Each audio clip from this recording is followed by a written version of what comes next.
Welcome to the Forgotten, where we try to recall games of what now at least? Oh, that's right, Stature, and 'tis that the sound of Rainfall that plays upon my ear. Oh, why Pandora's Tower, how nice to see ye. Developed by Gambarian, published by Nintendo in Japan and Europe, XSEED in North America, and released in a staggered fashion. Pandora's Tower released in Japan in 2011, Europe in 2012, and North America in 2013. Why the odd schedule? Well, it's time for an overly reductive history lesson.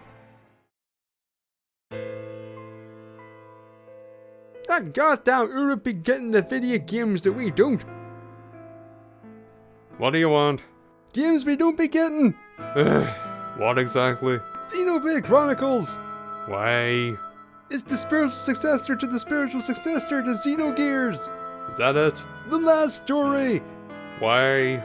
It's a new console RPG with Hironobu Sakaguchi at the helm! Oh, Final Fantasy man! Fine. Is that it? No! Oh, for the love of God. Pandora's Tower! Why? Because we're not getting it? That's not a very good reason. Roll of 3? Fine. And so, those 3 games were released in all regions. First, Xenoblade Chronicles. Yay!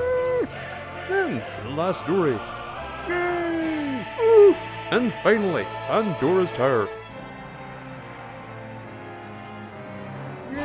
I'm going to be honest, I don't know why Pandora's Tower was so sought after. Like, outside of it simply not getting released in North America, there's no notable franchise nor developer history as far as I can see. Now, I'm not opposed to the idea. It's great when more games get released everywhere. It's just, I don't know where this passion came from. But it indeed came out into a fine response. And then it just kind of drifted away. But with the release of the definitive edition of Xenoblade Chronicles, now seems like a good time as any to shove their hand into the slightly awkward to reach crevices of the mind and bring Pandora's Tower back into the light. Now, a little thing before we get started. I shall be playing this on an emulator, so if you notice the fact that a Wii game is running at 1080p and there's a fair amount of aliasing, that's why. If you wonder why I'm bringing this up, it's because I'm going to be talking about the graphics at some point, and you know, I'm aware of the capabilities of a Wii and an emulator, alright?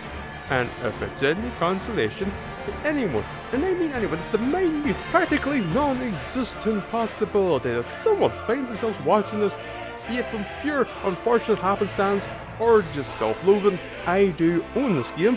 In fact, I own all games of Operation Rainfall, and even have all the lovely little coins. Oh, look at them there. Also, if you couldn't guess, yes, I have played Pandora's Tower before, but never actually finished it. I just remember getting somewhere, getting lost, and then just getting distracted. Is that an ill omen? Perhaps. But let's find out. We begin with celebration, devastation, and what the hell am I looking at? Anime gurning, laughing, and what the hell am I looking at? We get the full amount of explicit story that is in this intro. If you don't act to help her, she won't be human much longer. Some more walking and we arrive at our destination. Elena, no doubt you're keen to return to your old self as soon as humanly possible. Ha! Oh god! We can get the alpha and omega of this game's gameplay. You needed to get hold of all that beast flesh. Why does that have a weirdly sexy air to it? We need beast meat to reverse the transformation process, so we should probably get on that. Ooh.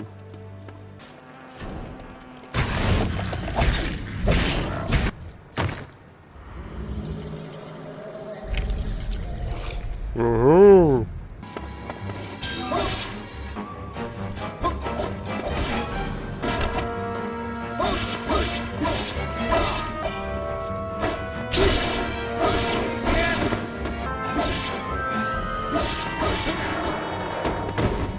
Ah! Give me your meat!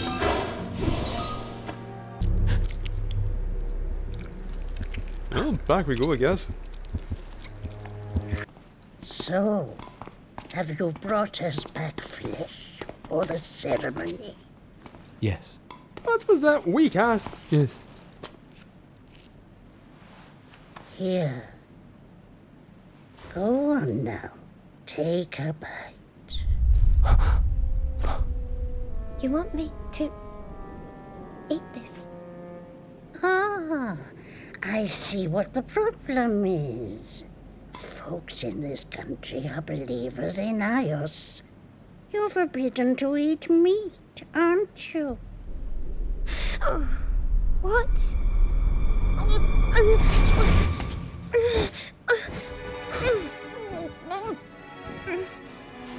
Ah. Come now, girl. Eat it down. Elena. The body language of action, and the voice of misplaced keys.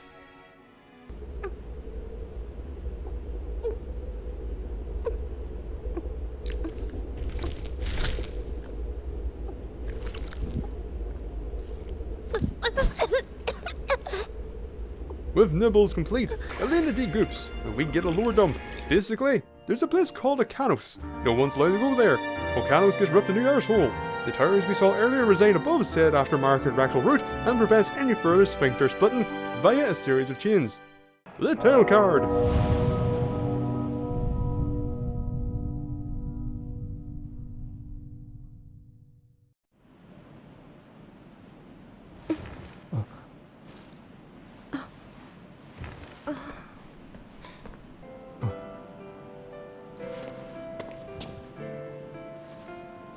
You're back. You made it. You were awake. You were right there. Say something, you tool! Yes. Again, what the feckin'? Yes. Speak up, enunciate, just something. Baron. Also, is that the same voice clip? Yes. Yes. No, actually, surprisingly. Don't get too far ahead of yourself, young lady. The curse is far from being lifted. What? Oh, who could have seen that one coming? From lower dump to game loop dump, this flesh of a commoner will do us no good in the long run. What we need is flesh of a master. Not of one master, no, but of 12. Then, and only then, will the curse be lifted. So we must traverse the towers and defeat the master creatures that reside within. Wait a minute. We've traversed to Forbidden Land in order to save a woman's life, but to do so, we must slay a certain number of beasts, and, as we'll find out, we're being chased by an army.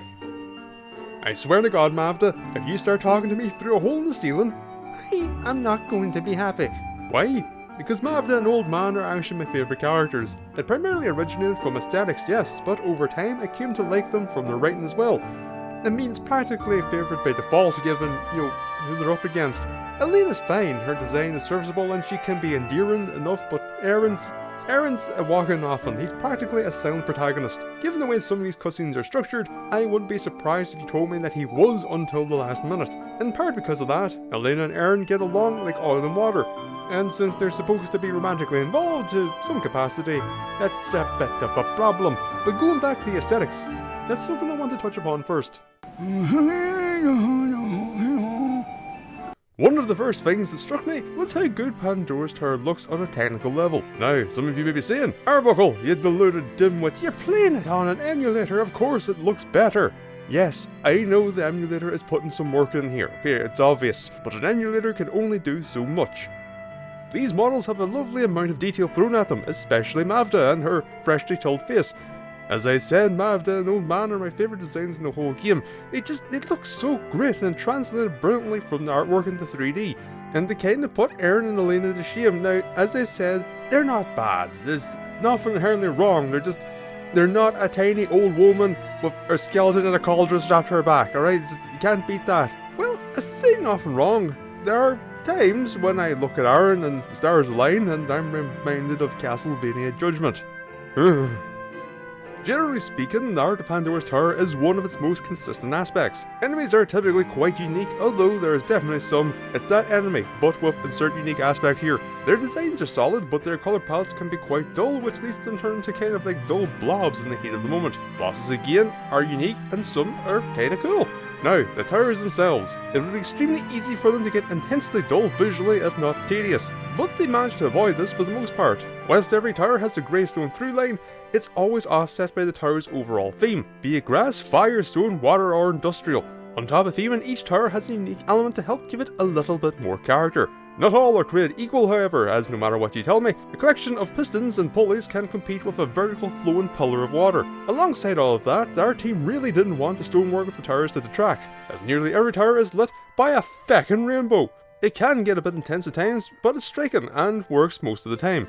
Coming into this, I was not expecting to be so enamoured by the art of Pandora's Tower, but here we are.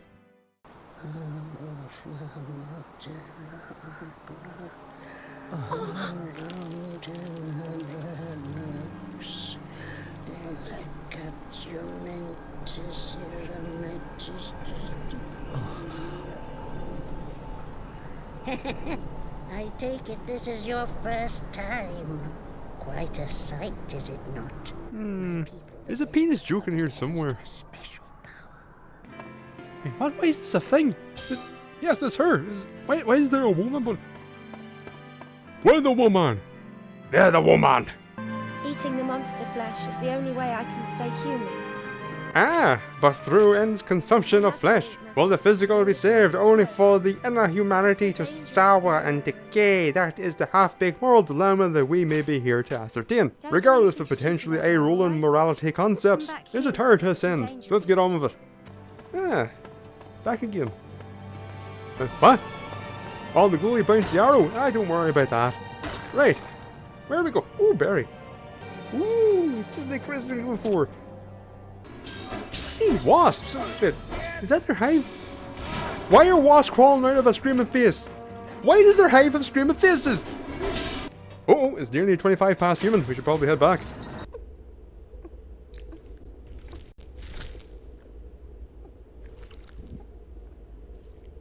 Just lingering on those. Oh, better drool. Now, this is just a guess, but I think the chain might be in here.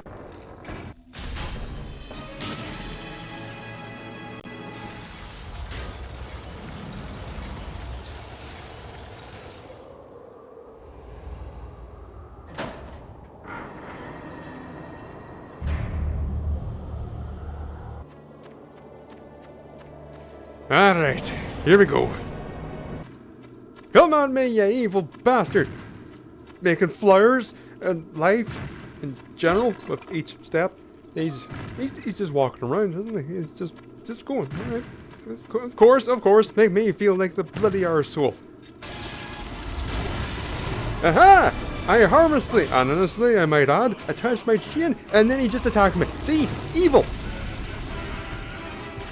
Don't look at that!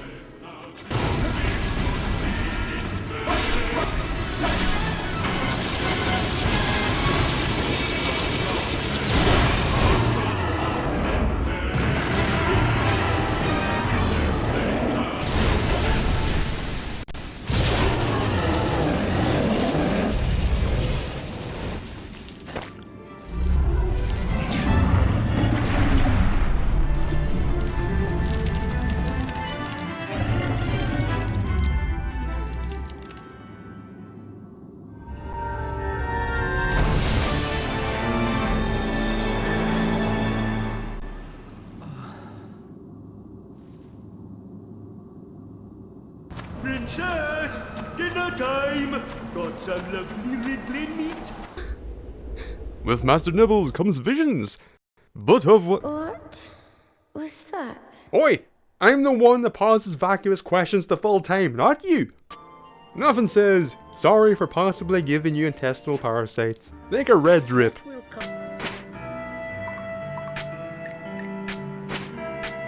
Red cloth. I should be able to make something that adds a splash of colour to the room. Maybe a bed cover or a tablecloth. What, me? What? For God's sake, Elena, take a little initiative. Aaron, wait. Please. Promise me you'll be careful.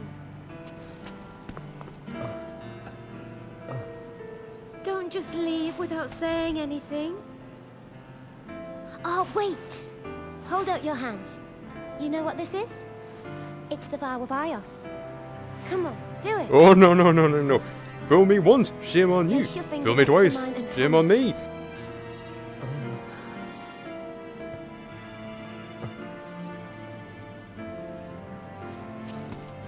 Wait! Also, just a reminder, these two are supposedly in a relationship and are also not 10 years old.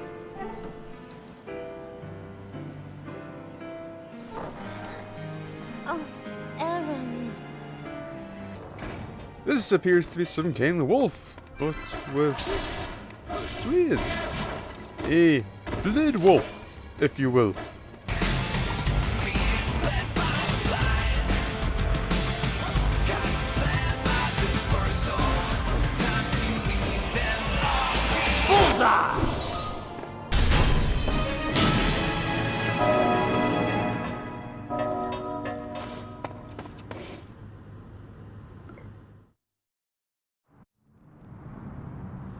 I do hope you're all right, Aaron.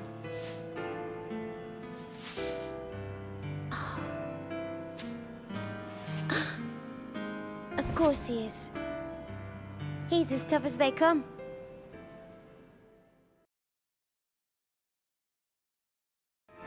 Eat it, haven't I? Eat the meat! Eat the meat! Eat the meat! Eat the meat! Woo! It may not be my place to say this, but be good to Elena. Talking to her is all well and good, but you can also give her gifts from time to time. I give her a red drip and raw meat. What more do you want from me? Ah, that perfect gift. A lamp.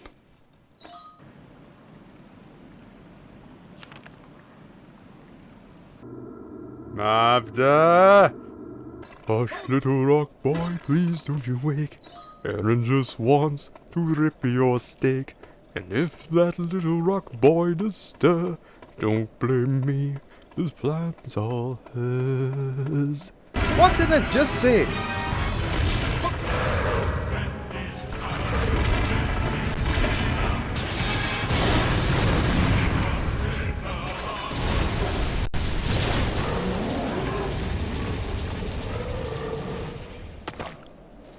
Nibble, nibble, nibble. Another dream vision. Intrigue. Just that every time I eat that master flesh, I have the strangest dreams. It looked like another country, a long time ago.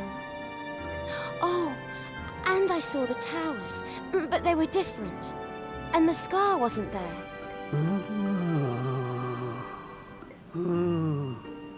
Curious. I'll have to look into this.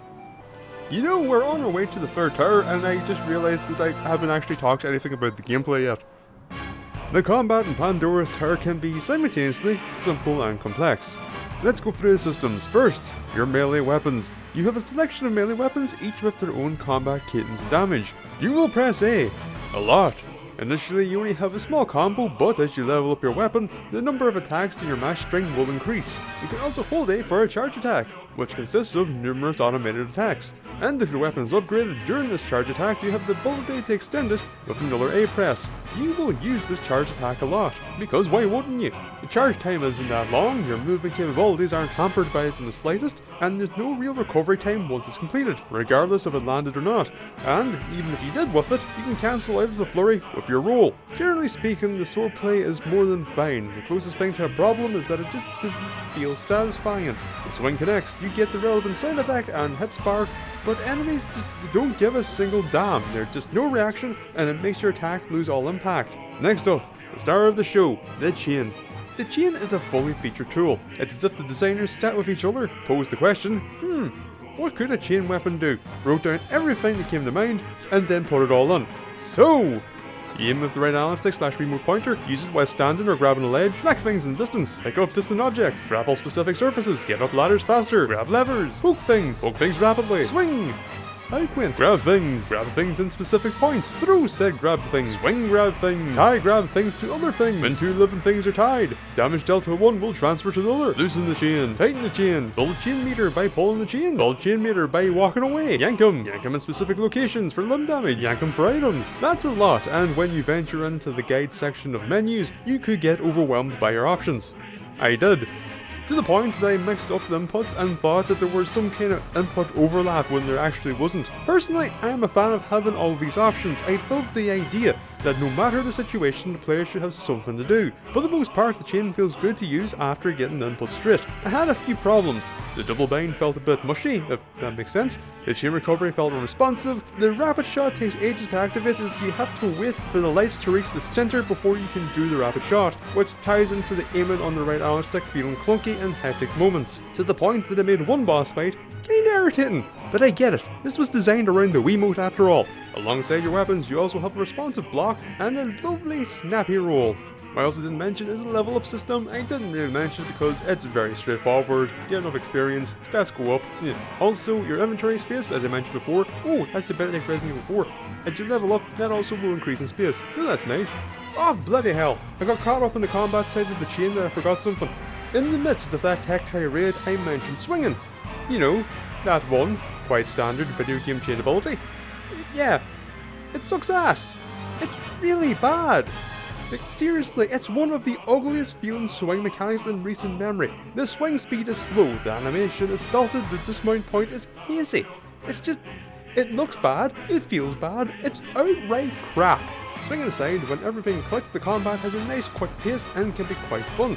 But if the chain is a necessity in hectic encounters, then all can be dragged down when using a standard controller. Ooh, it's like the red drip. That will cost you. This cloth, it's nice and firm, but easy to maybe A game with the bed cover tablecloth is a tablecloth, I guess. tablecloth? For God's sake, Alina, make Alright. some choices for I'll yourself. make a really nice one. You'll see. It's 2 parts together. I've got nothing witty, Make a hole nor here. really anything finished to And say. sew these flaps. I'm not having a breakdown, I just wanted to highlight an There you go, incredibly Harry. innocuous You text can pop-up carry that some more things I in your think bag funny. now. I know this is purely on me and mine, but my bag got bigger. What is it now? Look after yourself out there! Oh well, I'm glad you're here to tell me that. I couldn't have possibly figured it out myself. Oh no.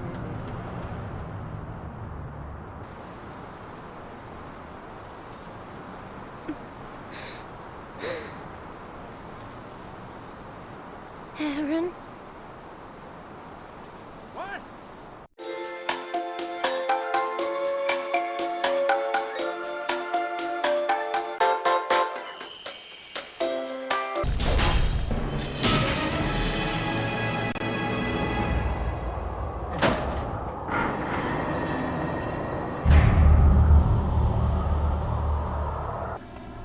Perhaps I'm being paranoid, but I feel like I'm being watched.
A note from editing. So, at no point during this I actually talk about the music. Truth be told, at the time when I was playing it, I didn't really think much of it. This whole video has actually been rather last second, so it's a bit of a mess. And it wasn't until I was trying to put together the music for the video itself that I actually started to pay attention to it and realized, you know what? The music of Pandora's Tower is actually pretty damn good. The music that you'll be hearing throughout this is, you would have heard the old main menu theme. I don't know what the last thing is, probably the credits theme, not sure. But the main thing you'll be hearing throughout will be themes from Master Fights, which are fucking great. This is just bombast about them. It's just, and some of them have this kind of uncultured feel that remind me a little bit of the Demon Souls soundtrack, which is also possibly my favorite Souls game soundtrack, just because it is. It's a very unique feel. Has some weird off-kilterness to this. I like it. It's a bit rambly, I know, but I'm done. Just wanted to put this in because I felt like it was worth mentioning. This observatory and the 13 towers were once used by the army of Illyria. They experimented with making weapons from living things. Umbrella! Already? Do you remember when we first met? Nope, we are not having this conversation. First it's, do you remember when we first met? Next is, why don't you have any posters in your room? I've been through this song and dance before, we ain't doing it again.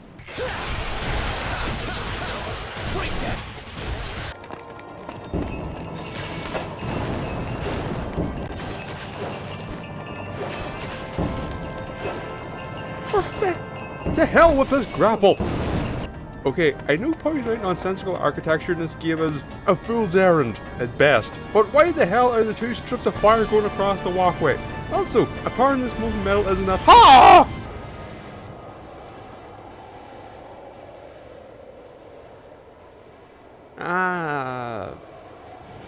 Bollocks.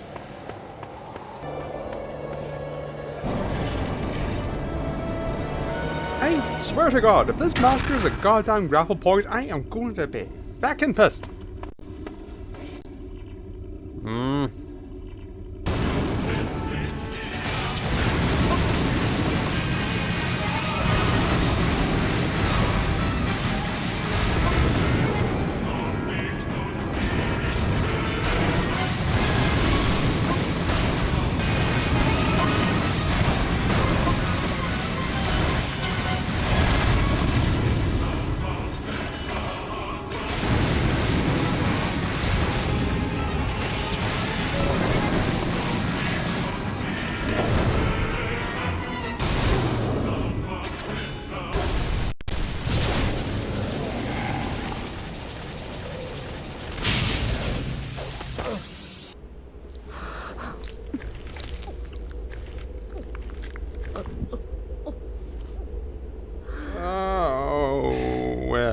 At least she's not retching?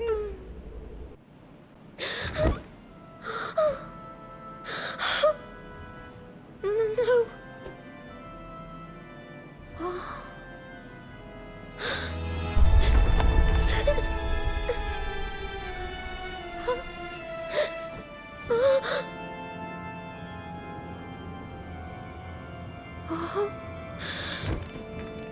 At least I didn't hurt you.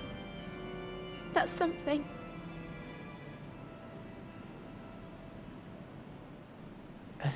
That is either the face of anguish or of nearly getting caught masturbating. I see where those hands are, Aaron. Use switches to change the path. Oh no, I've got a bad feeling about this. Ah, this is it. This is the tower where I stopped playing.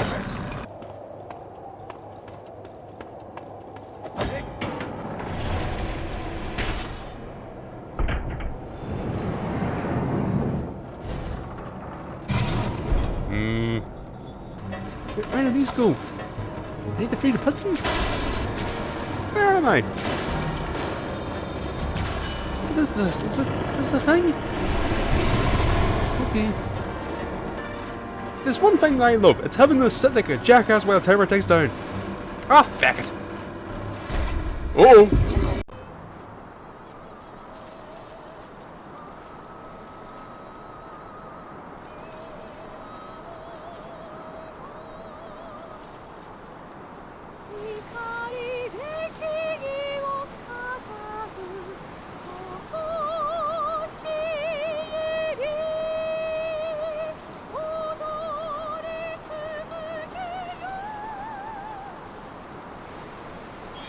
Okay. We keep getting these interludes, but there's really not that much story advancement. Or is there? The narrative of Pandora's Tower is rather minimalist. let's go with that. The stories of the fortress and the kingdoms are kinda whatever. The fortress being slightly more meaningful due to its more direct relevance when it comes to the Masters. The Vetra plotline is more intriguing due to the fact that Mavda is of the Vetra. You learn that her people aided the fortress and their experiments in order to reclaim their lost land, only to be tossed aside and that the chain of the Vetra has lost its power, and with each slain master, power returns to it. All this comes together and creates a slight air of suspicion around Mavda, although the game never really makes much of it. The central prominent mystery of the visions are... Now, as for why we're here, we have Elena's curse, progress of which is doled out subtly. Oh boy, I'm probably going to go up my own arse in this one, but bear with me. At the start, we're given our setup. Elena is cursed, will turn into a monster. Kill other monsters and feed into Elena to slow the curse. Kill masters and feed her those to not only slow the curse, but also aid in removing it. That's really all there is to it. And this is also where the subtlety I mentioned before comes into play. Upon returning with the first hunk of flesh, Elena is disgusted by it. It's handled daintily, the first bite reluctant, her eyes on the verge of tears upon the first bite, utter revulsion as her body fights against the prospect of consuming the repugnant matter. And then over time, the handling of the meat becomes acceptable, then welcomed, the reactions get less visceral, yes the eyes water and the gag reflex kicks in, but it's manageable. Then there is no resistance at all, and then there is delight. It's a slow process, not an unforeseen one. In fact, once the concept is established, this is something that you can see coming from miles away. But it happens so slowly, framed so uncomfortably to almost sexual level that it's just with each trip home comes a slight undercurrent of dread. Now you may be saying, Arebuckle, that ain't so subtle. Yes, but it's relative. There are definitely some points where you'll go, lads, I get it, but many would take this character progression and have it devolve into, Aaron, be on your way so that I may go to the succulent rendings of the tower's dwellers. Part of the reason this works at all is from your time spent in the observatory. When not traversing towers or force-feeding Elena, you spend time talking to her, learn about her and Aaron's history and relationship, and even when in the towers, you get these little interludes of what Elena is occupying her time with. I'm not going to say it gave me this deep connection to her, but you know, it did make me care even if only a little, and that's really all it needs to work at all.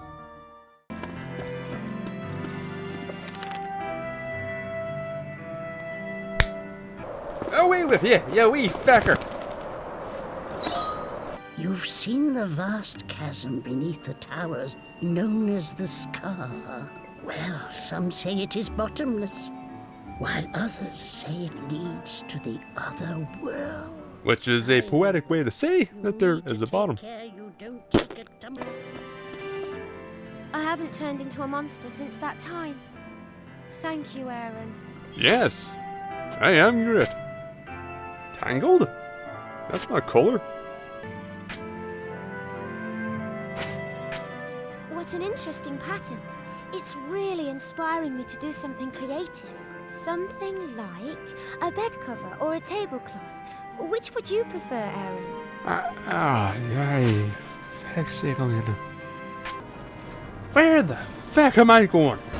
I love slow paced level design with timers.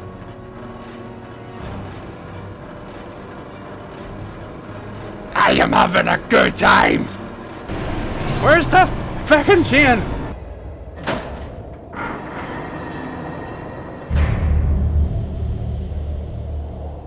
Finally! This. Oh, feckin' hell. The clock's nearly halfway. Feck it, we're going. I'm not running through this damn thing again. Oh, come on, let's get on with it. Well, I'm glad we're in agreement.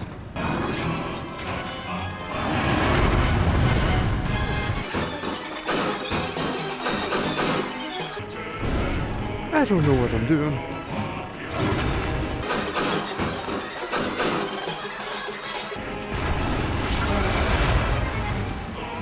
Yeah, did somehow.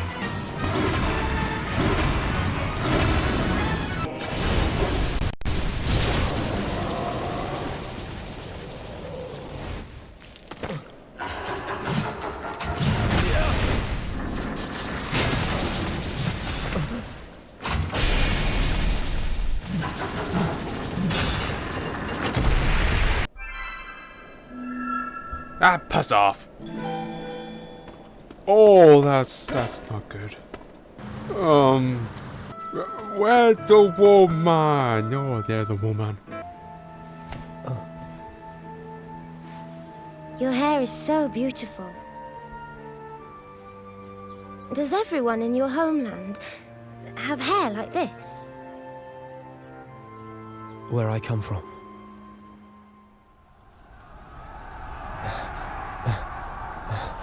Where is he? Find him! For the hair!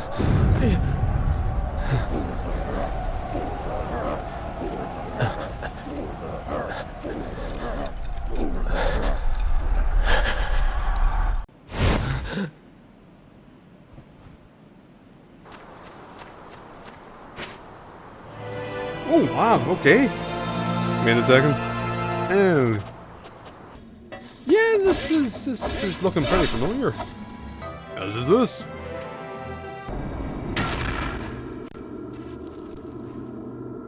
Well, you're cool at least.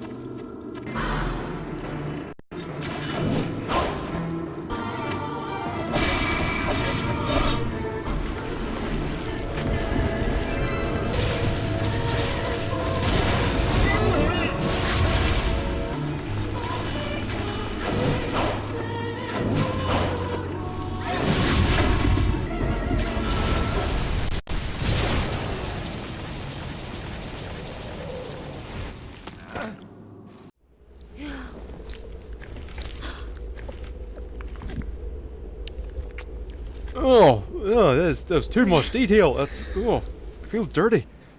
To think that 5 towers have all opened their doors to you at once. Could this be the mysterious workings of the way of Ios? Yeah, probably more like budget constraints. Well, it's Tower 7, and you know what? Let's talk about the gameplay loop, moment to moment. You know what I mean. Pandora's Towers is... moment-to-moment game design is interesting. It takes place in 2 locations, the observatory and the fortress. The observatory is your home base where time stands still, and the fortress where it certainly does not. That's it. It's small scale and focused. I like it. The core design of the towers will be familiar to many. You arrive at a tower and must make your way through it to destroy chains that hold the entrance to the boss closed, whilst dealing with whatever creatures inhabit it along with the occasional environmental obstacle. Then you fight the one steel boss with a tactic that's likely been suggested to you via a note and or the level design in that tower. The bosses themselves are not simply a regular enemy but with a health bar. They are small puzzles. Find out how to reveal the weak point, chain and yank it. Repeat, and halfway through the boss will mix it up a little. A self-contained location with unique mechanic / gimmick that is reinforced throughout and is heavily featured in the boss fight. That sounds familiar. Yep, what if the dungeons of The Legend of Zelda, but the whole game? Now, you may have noticed that I left out something rather important, something meaty, shall we say. As I mentioned back at the start, time flows in the towers. Time is an important factor for it determines the goopiness of Elena, the progress of which is permanently displayed in the bottom left corner. Let it run out and Elena forever transforms into a monster. Game over. You manage this meter via flesh obtained from enemies. When enemies acquire a red aura, they're ripe for the picking, so you bind them and then yank. There are multiple kinds of meat with different levels of meat replenishment, and what you get is random.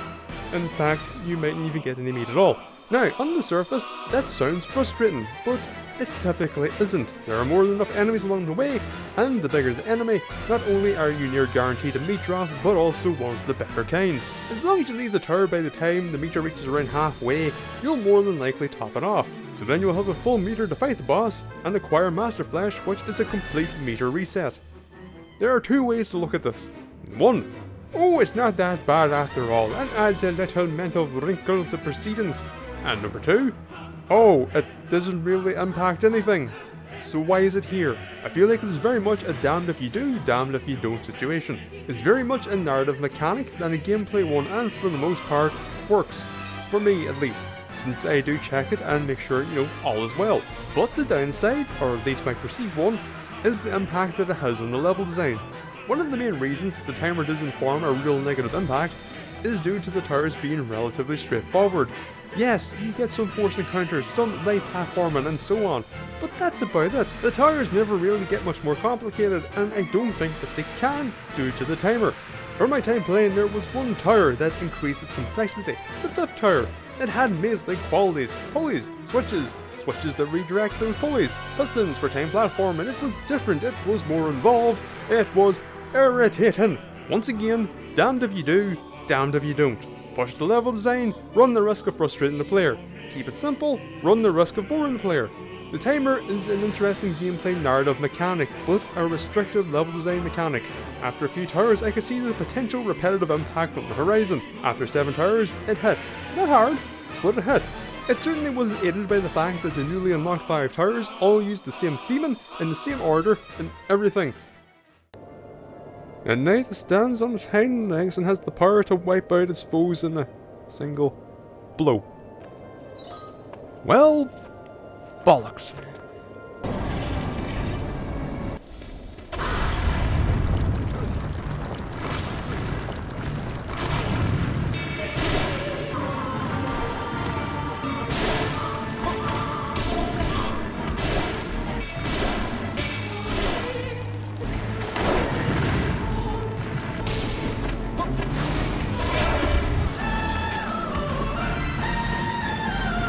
They experimented with making weapons from living things. Tits. Big boy, you like thunderstorms? Huh? Bet you do, right? Little thunder, little lightning. Ah!